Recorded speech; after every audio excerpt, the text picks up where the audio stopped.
जय हिंद, वंदे मातरम। आज हम डिस्कस करने जा रहे हैं मेंसुरेशन को लेकर। मेंसुरेशन यानी कि क्षेत्रमिति, वही क्षेत्रमिति जिसमें कभी आयतन, जिसे इंग्लिश में कहा जाता है वॉल्यूम, कभी कर्व्ड सरफेस एरिया, वक्रीय पृष्ठ का क्षेत्रफल, संपूर्ण पृष्ठ का क्षेत्रफल यानी कि टोटल सरफेस एरिया, कभी कोन के लिए, कभी स्फीयर के लिए, कभी सिलेंडर के लिए, इन सब को निकालते निकालते याद करते करते हम कई बार इतना कंफ्यूज हो जाते हैं कि एग्जाम में ना चाहते हुए हमसे कोई ना कोई गलती हो जाती है। तो क्यों ना आज हम इस हर एक शेप को खोलकर समझते हैं कि क्या रीज़न है इनके फॉर्मूलेशन का, क्या रीज़न है उन फॉर्मूले के पीछे, उस कहानी का जिसकी वजह से फॉर्मूले बनते हैं। तो आज हम इन फॉर्मूलों को याद करने के बजाय समझने की कोशिश करेंगे ताकि ज़िंदगी में अब दोबारा कभी हमें इन फॉर्मूलेस को लेकर कोई कन्फ्यूज़न ना हो। तो चलिए आज मैं आपके सामने खोलने वाला हूँ एक एक शेप को, आप खोल कर रखिए अपने दिमाग।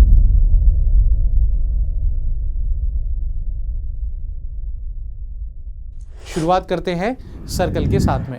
जैसा कि हम सभी लोग जानते हैं, एक सर्कल जहां पर ये जो व्हाइट आपको बाउंड्री दिखाई दे रही है, इसे हम कहते हैं सर्कमफेरेंस यानी कि परिधि। एक अगर सर्कल को मैं बनाता हूं और ये जो व्हाइट एरिया, अगर मैं इसको खोलकर ऐसे सीधा करूं तो इसकी लेंथ कितनी होगी? ये जो लेंथ है सर्कल को खोलने के बाद उसकी जो लंबाई है उसे ही हम कहते हैं परिधि यानी कि सर्कमफेरेंस, और वो बराबर होती है 2 पाई आर के। सर्कमफेरेंस को हम दिखाते हैं सी से, so C is equal to 2 pi r. ये जनरली हम सभी को याद रहता है, लेकिन यहाँ से जो समझने वाली बात है वो ये कि अगर आपसे कभी कोई पूछता है कि पाई क्या है, तो आप पाई को डिफाइन कर सकते हो एक सर्कल के साथ ये कहकर कि pi is basically a ratio of circumference divided by its diameter. Pi परिधि और उस सर्कल के व्यास के अनुपात के बराबर की एक वैल्यू है।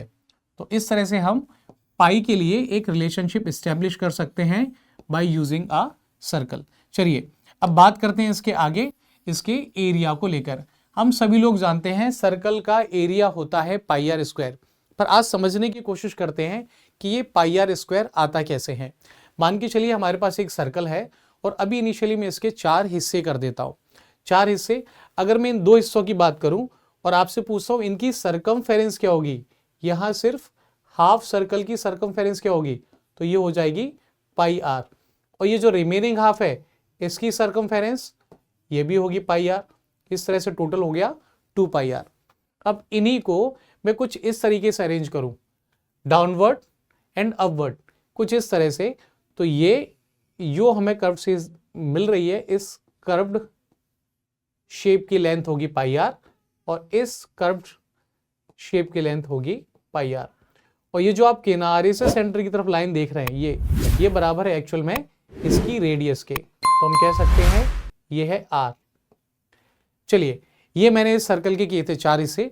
अगर इन्हीं 4 हिस्सों की जगह मैं यहाँ पर 8 हिस्से करता हूँ और उन्हें भी कुछ इस तरीके से अरेंज करता हूँ, तो अब आप बेहतर तरीके से समझ सकते हैं कि ये जो ऊपर वाला हमारे पास ये लेंथ होने वाली है, ये हो जाएगी अगेन पाई आर, और ये नीचे वाली लेंथ ये है हमारे पास में रिमेनिंग पाई आर, क्योंकि आधी सर्कमफेरेंस को हमने ऐसे अरेंज किया, रिमेनिंग आधी को ऐसे, और ये आर हमारी रेडियस के बराबर होगा।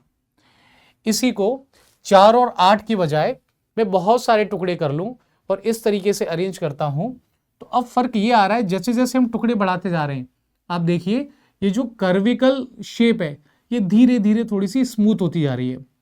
यानी कि हम इस सर्कल के जितने ज्यादा हिस्से करेंगे उतना परफेक्ट ट्राइंगल हमें मिलने लग जाएगा।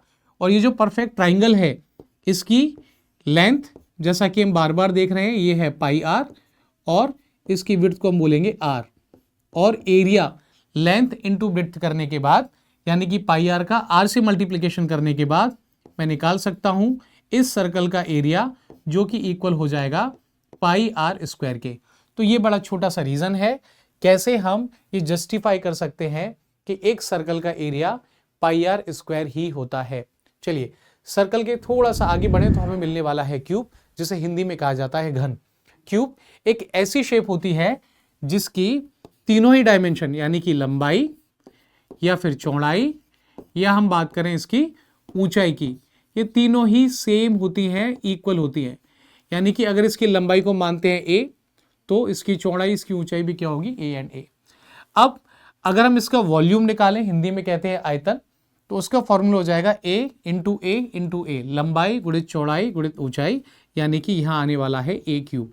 और जब बात की जाती है इसके सरफेस एरिया को लेकर, तो जानना जरूरी है इसके हर एक सरफेस का एरिया कितना है। तो जैसा कि मैं आपको दिखा रहा हूँ, यहाँ हमारे पास ये जो क्यूब है इसमें टोटल 6 सरफेसेज है, यानी कि अगर हम इसे थोड़ा सा रोटेट करके देखें तो हम देख सकते हैं येलो के नीचे भी एक येलो सरफेस है, ऑलराइट, और ये जो ऑरेंज है, ऑरेंज के बाजू में भी एक ऑरेंज है, और इस ग्रीन के पीछे की तरफ भी हमारे पास एक ग्रीन सरफेस होने वाली है, कुछ इस तरह से। यानी कि अगर आप अपने घर में खेले जाने वाले डाइस का एग्जाम्पल है, लूडो खेलने के लिए आपने डाइस का इस्तेमाल किया होगा, तो वहां से आप भली भांति समझ सकते हैं कि एक डाइस पर हमारे टोटल 6 सरफेस होती हैं। तो यहाँ भी हमारे पास 6 सरफेसेज हैं। हर एक सरफेस का जरा एरिया निकालें तो ये इसकी लंबाई और चौड़ाई हमें ए दी है और चौड़ाई भी है, यानी कि इसका एरिया हो जाएगा ए स्क्वायर, ये भी होगा ए स्क्वायर और यहाँ भी होगा ए स्क्वायर। और ये तो 3 वो सरफेस जो हमें दिखाई दे रही हैं, इनके पीछे 3 सरफेस और हैं, उनके लिए भी हम ए स्क्वायर एंड ए स्क्वायर को लिखेंगे। बाद में इन सभी को जोड़ेंगे, ये जो हमारी 6 सरफेस हैं, इन सभी 6 सरफेस के एरिया को जोड़ने पर हमें टोटल सरफेस एरिया मिलने वाला है 6a स्क्वायर। और इस तरह से क्यूब का टोटल सरफेस एरिया होता है 6a स्क्वायर।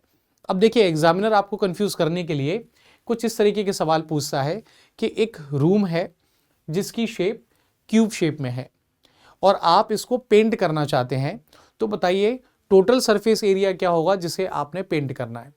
तो यहाँ ट्विस्ट ये है कि जब हम रूम को पेंट करते हैं तो ये मान के चलते हैं कि हम अपनी फ्लोर को पेंट करने वाले नहीं हैं, फ्लोर को पेंट नहीं करेंगे। उस केस में हम यहाँ 5 सरफेसेस को कंसीडर करेंगे और उस केस में सरफेस एरिया हो जाएगा 5a स्क्वायर। अगर वो आपसे ये कह दे कि आपको सीलिंग को यानी छत को भी पेंट नहीं करना है, उस केस में हो जाएगा 4a स्क्वायर। जैसे कि सबसे अच्छा एग्जाम्पल है पानी की टंकी। पानी की टंकी ऊपर से खुली होती है तो हमें उसे भी पेंट नहीं करना है, यानी कि ऊपर वाली सरफेस को कंसीडर नहीं करना है।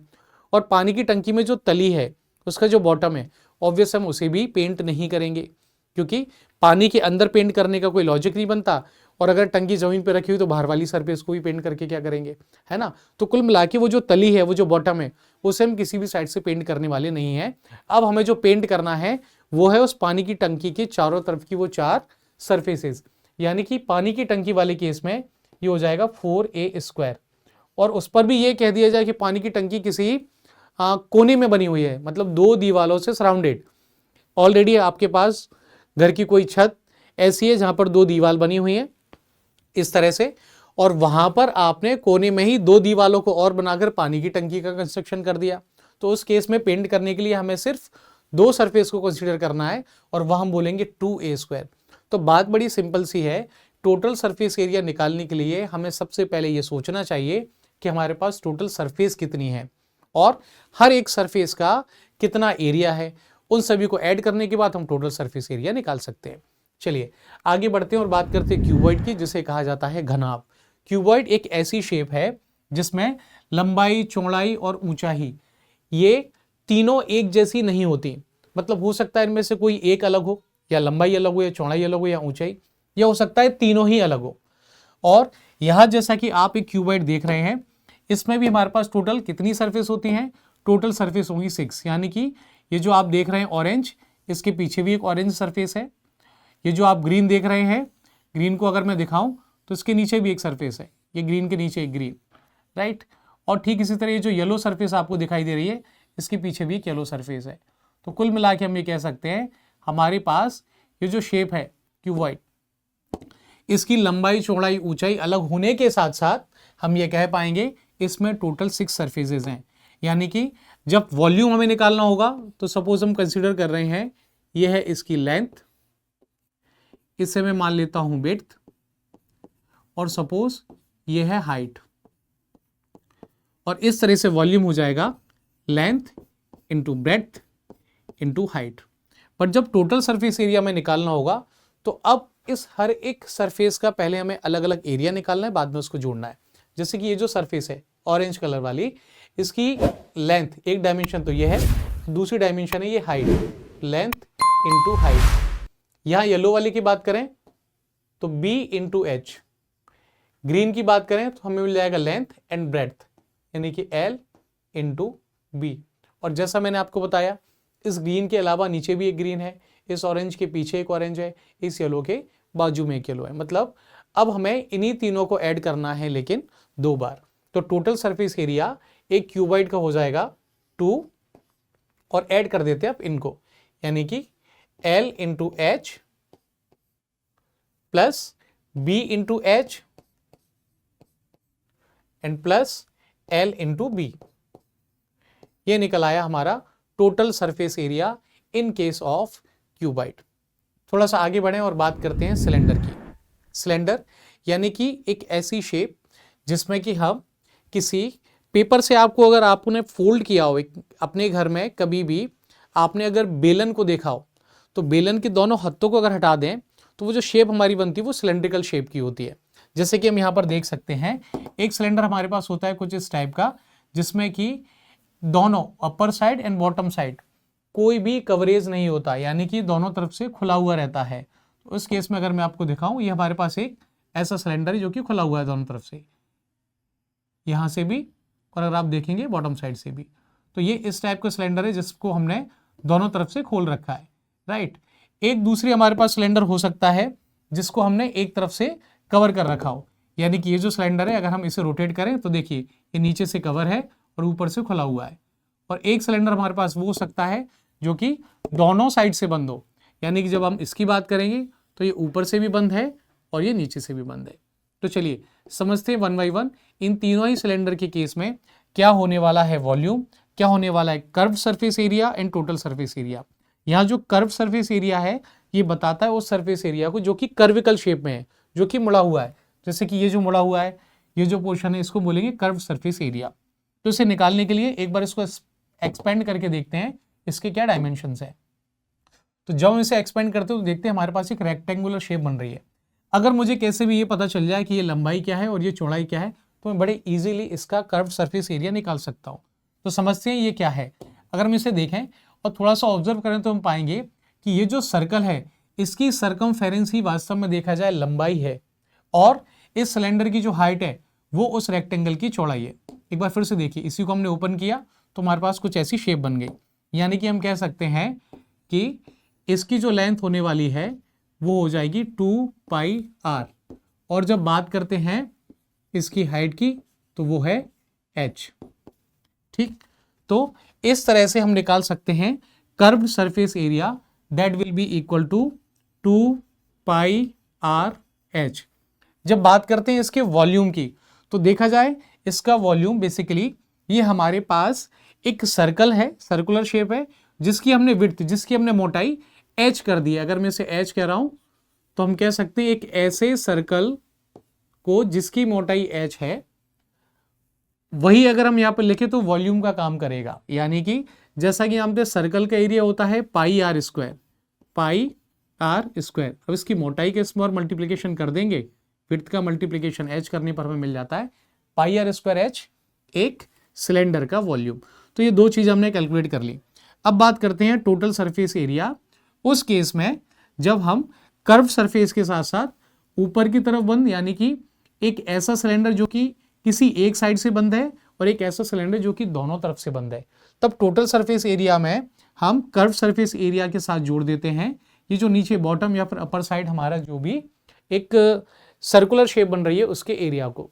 यानी कि इस केस में हम कह सकते हैं, अगर आप इसे देखें एक्सपांड करके, एक बार मैं इसको बंद कर देता हूं तो हम देख सकते हैं इन केस ऑफ दिस अगर इसे एक्सपेंड किया जाए तो हमारे पास बेसिकली ये कुछ ऐसी शेप है। तो ये हमारे पास एक रेक्टेंगुलर शेप है और एक हमारे पास ये जो ऑरेंज कलर में आ रहा है ये है सर्कल। इट मींस हम इसी कर्व सरफेस एरिया में इस सर्कल का एरिया और ऐड कर दें तो हमें मिल जाएगा इस सिलेंडर के लिए टोटल सरफेस एरिया, यानी कि 2πrh प्लस πr स्क्वायर। और ठीक इसी तरह जब हम बात करते हैं इस सिलेंडर के लिए तो अगेन जब मैं इसको एक्सपेंड करता हूं तो हम देख सकते हैं इसे एक्सपेंड करने पर हमें क्या मिलने वाला है, अगेन एक रेक्टेंगुलर शेप प्लस एक सर्कल ऊपर वाला एक नीचे वाला, यानी कि यहाँ पर हमें दो सर्कल का एरिया और ऐड ऑन करना है कर्व सरफेस एरिया के साथ में। यानी कि जब हमारे सिलेंडर दोनों तरफ से बंद होगा तब हम इसमें 2 पाई आर एच के साथ में 2 पाई आर स्क्वायर को जोड़ेंगे, यानी कि उन दोनों सर्कल का एरिया। तो ये वो केस है जब हमारे सिलेंडर एक साइड से ओपन है, एक साइड से बंद है। ये वो है जब हमारे सिलेंडर दोनों ही तरफ से बंद है। और इसी को कुछ जगह पर लोग इस तरह से भी पढ़ते हैं। यहां से अगर हम 2 पाई आर को कॉमन ले लें, 2 पाई आर, तो यहां हमें मिलने वाला है H प्लस आर। तो ये हमारा फॉर्मूला हो जाता है टोटल सरफेस एरिया का इन केस ऑफ सिलेंडर।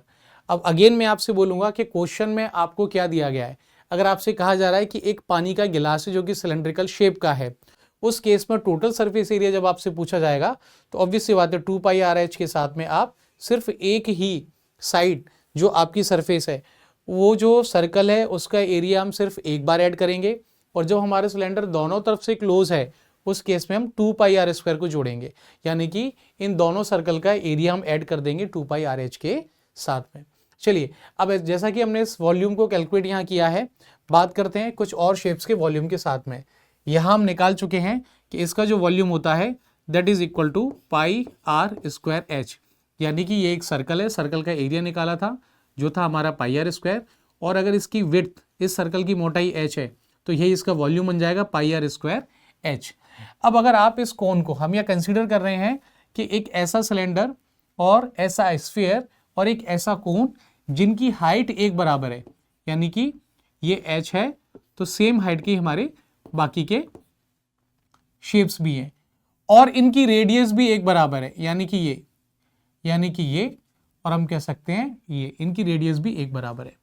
उस केस में अगर मैं इस कोन को कंप्लीटली फिल कर देता हूं किसी लिक्विड के साथ में, ये कंप्लीटली ऊपर तक मैं इसको फिल कर देता हूं किसी लिक्विड के साथ में, और इस कोन्स को, इस लिक्विड को जब मैं सिलेंडर के अंदर डालूंगा तो पहली बार में इसको 1/3 भर पाता है, दूसरी बार लिक्विड डालूंगा तो ये इसको इतना भरेगा, और तीसरी बार में ये जो सिलेंडर है वो कंप्लीटली फिल हो जाएगा। इस कोन में मैंने लिक्विड को लिया, 3 बार इसमें उड़ेला और ये फिल हो गया, यानी कि यहां से हम समझ सकते हैं ये जो कोन है इसके वॉल्यूम का 1/3 है, यानी कि इसका वॉल्यूम होगा 1/3 of pi r square h. लेकिन जब इसी लिक्विड को मैं इस सर्कल, इस स्फीयर में उड़ेलता हूं, तब ये पहली बार में भरता है इतना और दूसरी बार में भर जाएगा कंप्लीटली, यानी कि कह सकते हैं इसका डबल वॉल्यूम हो जाएगा इस स्फीयर के लिए, यानी कि 2 into 1/3 pi r square h. अब बड़ी ऑब्वियस सी बात है, यहाँ पर ये जो h है, h क्या होगा, ये हो जाएगा इसका डायमीटर, है ना। तो इस h की जगह पर अगर मैं यहाँ रख देता हूँ 2r डायमीटर, यानी कि इंटू 2r, तो यहाँ 2r रखने के बाद में इसे जब मैं पूरा सॉल्व करने वाला हूँ, सो 2 इंटू 2 हो जाएगा 4/3 पाई आर क्यूब, और इस तरह से मुझे इसका वॉल्यूम मिल जाता है 4/3 पाई आर क्यूब। यही अगर मेरा स्फीयर, ये जो स्फीयर है ये होगा सेमी स्फीयर, आधा हो, तो उस केस में यही फॉर्मूला बन जाएगा 2/3 पाई आर क्यूब, यानी कि इसका हाफ। तो जो सर्कुलर शेप को हम 3 डायमेंशनल कर देते तो हम इसको स्फीयर कहने लग जाते हैं। चलिए अब वॉल्यूम से थोड़ा सा आगे बढ़ते हैं और डिस्कस करते हैं कोन के curve surface area and total surface area को लेकर। वॉल्यूम हमें मालूम है 1/3 pi r square h, 1/3 pi r square h. Curved area निकालने के लिए अगेन हम थोड़ा सा एनालिसिस करते हैं इस शेप का। जैसा कि हम यहाँ देख सकते हैं, यहाँ अगर मैं इसको थोड़ा सा एक्सपांड करके देखूं तो अगेन मुझे इस येलो कलर में इतना दिख रहा है, इसका एरिया निकालना है, वही हो जाएगा curved surface area for this cone. लेकिन ये है क्या, अगर इसको थोड़ा सा फिर से समझें तो हम देख सकते हैं कि नीचे की तरफ ये जो हमारा सर्कल बन रहा है, इसी को जब हम अनफोल्ड करते हैं तो इसी सर्कल की जो सर्कमफेरेंस है, यानी कि ये होगी 2 पाई आर। और जब हम बात करते हैं अगेन इस कोन को लेकर, तो ये जो हाइट दिख रही है इसे हम कहते हैं लेटरल हाइट, तिर्यक ऊंचाई, हिंदी में कहते हैं तिर्यक ऊंचाई L, जबकि H होता है जो हम बीच से लेते हैं। यहाँ अगर लेंगे एक सर्कुलर शेप होगी तो ये जो है ये होती है हमारी हाइट, जिसको हम बोलते हैं H, राइट। खैर हमें यहाँ पर लेना है ये, ठीक। तो जब हम इसको ओपन कर रहे हैं तो हमें क्या मिल रहा है, फाइनली अगर देखें ओपन करने पर हमें मिल रही है कुछ इस टाइप की शेप, जिसमें ये जो लेंथ हमारी होने वाली है इसे मैं लिख रहा हूं 2πr, दैट इज 2πr, और ये है, ये हो जाएगा हमारा l। अब जैसा कि हमने सर्कल के साथ किया था, यहां में बहुत छोटे छोटे से हिस्से अगर इसके कुछ ऐसे बना लूं, तो अगेन इन्हें जब मैं अरेंज करूंगा कुछ इस टाइप से,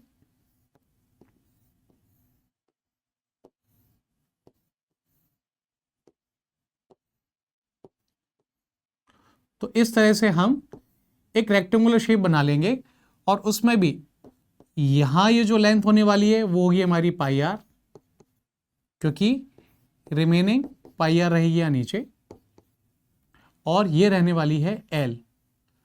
और जब मैं इस रेक्टेंगल का एरिया निकालना चाहूँ तो वही होगा कर्व सरफेस एरिया, जो कि इक्वल होगा πr l के।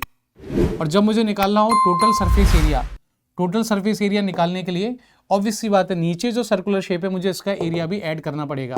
जैसा कि एक्सपांड करके हम देख सकते हैं, ये जो ब्लू कलर से हमें मिल रहा है इस सर्कल का एरिया भी हमें टोटल सरफेस एरिया के साथ में ऐड करना है, तो हमारा बन जाएगा टोटल सरफेस एरिया, यानी कि πr l के साथ जब मैं ऐड कर देता हूं πr² को, तो इन केस ऑफ कोन ये बन जाता है हमारा टोटल सरफेस एरिया। यहां से अगर πr को हम ले लेते हैं कॉमन, πr कॉमन लेने के बाद यहाँ आएगा l + r, तो ये भी एक फॉर्मूला होता है टोटल सरफेस एरिया का। और इसी के थोड़ा सा और आगे लास्ट में हमें मिलता है स्फीयर। स्फीयर का वॉल्यूम जैसा कि मैंने आपको बताया ये होगा 4/3 πr³। अब इसका टोटल सरफेस एरिया निकालने के लिए एक बड़ा सिंपल सा काम कर सकते हैं कि जो स्फीयर है सेम रेडियस के अगर मैं 4 ऐसे सर्कल ले लेता हूं और इन्हें कुछ इस तरीके से कट करता हूं, इस तरह से स्फेरिकल शेप में, यानी कि ऐसा ले लो कि मेरे पास में एक ग्लोब है, उसी सेम रेडियस के मैंने 4 सर्कल बनाए या फिर कपड़े लिए और उन सर्कुलर शेप वाले कपड़ों को कुछ स्फेरिकल वे में मैंने इस तरीके से कट किया। अब जब मैं इसके चारों तरफ लपेटना शुरू करूंगा तो इन 4 सर्कल से ये पूरी तरीके से ढक जाएगा, यानी कि हम कह सकते हैं total surface area in case of sphere will be 4πr²। ये πr² πr² πr² and πr², so 4πr² हो जाएगा टोटल सरफेस एरिया इस स्फीयर के लिए। लेकिन इंटरेस्टिंग बात यह है, जब मैं सेमी स्फीयर बोलता हूं, सेमी स्फीयर का वॉल्यूम होता है इसका जस्ट हाफ 2/3 πr³, लेकिन जब टोटल सरफेस एरिया हम सेमी स्फीयर के लिए निकालते हैं उस केस में हम इसे बोलते हैं 3πr²। तो सोचने वाली बात है ये हाफ क्यों नहीं हो जाता, ये 2πr² क्यों नहीं आता? उसका बड़ा सिंपल सा लॉजिक ये है कि जब आप सरफेस एरिया निकालेंगे सेमी स्फीयर के लिए तो यहां तक इसे कवर अप करने के लिए 2 सर्कल की ही जरूरत होगी, लेकिन एक सर्कुलर शेप हमारी ये जो ऊपर बन रही है अगर हम इसे भी कंसिडर करें, सेमी स्फीयर अगर हमारा कवर है, बंद है, उस केस में हमें 1πr² इसको भी ऐड करना पड़ेगा यहाँ के रिमेनिंग 2πr² के साथ में। लेकिन अगर आपका ये जो सेमी स्फीयर है वो खोखला है, ऊपर कोई सरफेस नहीं है, उस केस में टोटल सरफेस एरिया मान के चलते हैं 2πr²। तो हमेशा ध्यान रखिए कि मेंसुरेशन में आपको जो शेप दी गई है वहां पर आपको क्या कहा गया है, सॉलिड है या फिर खोखला है। अगर खोखला है तो ऑब्वियसली बात है हम ये जो πr² है इसे कंसीडर नहीं करेंगे। तो चाहे क्यूब हो या फिर क्यूबॉइड, चाहे कोन हो या फिर सिलेंडर, आपको हमेशा उन्हीं सरफेसेस को कंसीडर करना है जिनके बारे में क्वेश्चन में बात की जा रही है। उम्मीद करता हूं आपको ये सभी जानकारी पसंद आई होगी। जानकारी अच्छी लगे चैनल को सब्सक्राइब करें, लाइक करें, शेयर करें। जय हिंद।